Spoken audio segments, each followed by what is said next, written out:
Can you imagine what it would have felt like to be a teenage girl who's engaged to be married, only to find out that you are going to conceive in your womb and bear a child, and he is not going to be the son of the man to whom you are engaged? Well, this is exactly the situation that Mary found herself in. Welcome back to Small Talk Theology. All this month we are looking at Christmas through the scriptures. And if you want to read this story, it comes from the Gospel of Luke, chapter 1. Now, the angel Gabriel had told Mary that she was going to conceive. And she said, "How can this be? Because I'm a virgin." He said, "Well, nothing's impossible with God. Even your relative, Elizabeth, is now 6 months pregnant."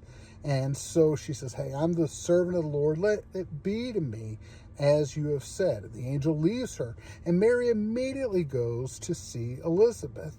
And she's going to stay with Elizabeth until Elizabeth's child, that's John the Baptist, is born. And this also means that she's going to be out of town for at least the next 3 months. And so when she returns, she's obviously going to be with child. But beyond this, Joseph is going to know that, hey, he is not the biological father of this child. We'll talk about that next time.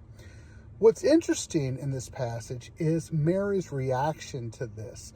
When Elizabeth greets her, she says, "Oh, how blessed am I that the mother of my Lord should come and see me."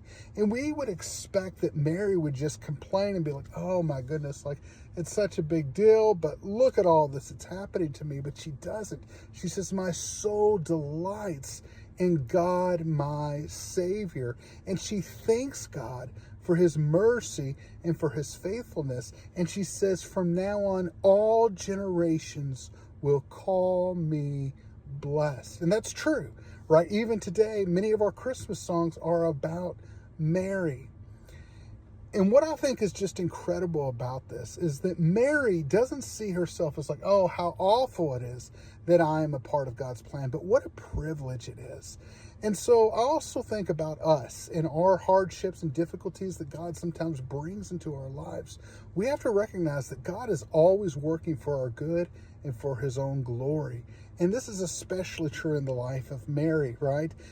What a tremendous calling. Will it come with great sacrifice? Of course. Does she know what's going to happen? Absolutely not. But she knows this, that God's plan and his timing are perfect. And so she puts her faith in God. And Elizabeth says to her, "How blessed is the one who believed what the Lord had spoken."